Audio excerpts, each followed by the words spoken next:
আজকে আমি রান্না করব পটল আলু আর ডিম দিয়ে তরকারি। আমি এখানে তেল গরম বসিয়ে দিয়েছি। একে একে আমি ডিমগুলো ছাড়বো।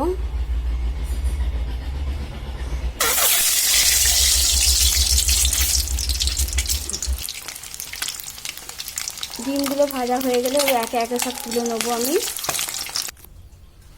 আমার ডিম ভাজা হয়ে গেছে।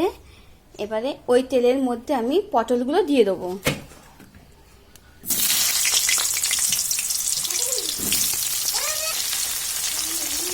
পটলগুলো লাল লাল করে ভেজে নেব।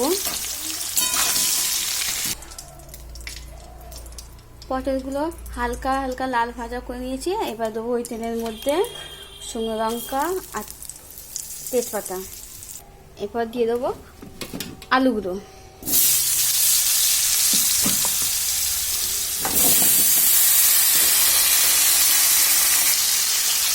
আলুগুলো ভাজা হয়ে গেলে এবার দিয়ে দেবো পেঁয়াজ।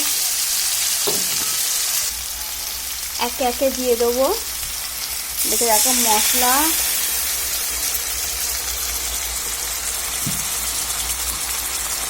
লঙ্কা, কাশ্মীর লঙ্কা গুঁড়ো, হলুদ গুঁড়ো, নুন।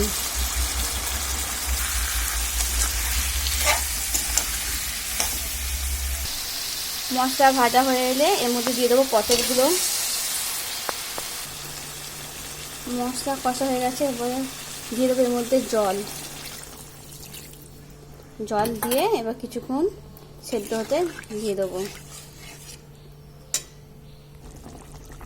তরকারিটা ফুটে আসে, এবার তার মধ্যে আমি ডিমগুলো দিয়ে দেবো।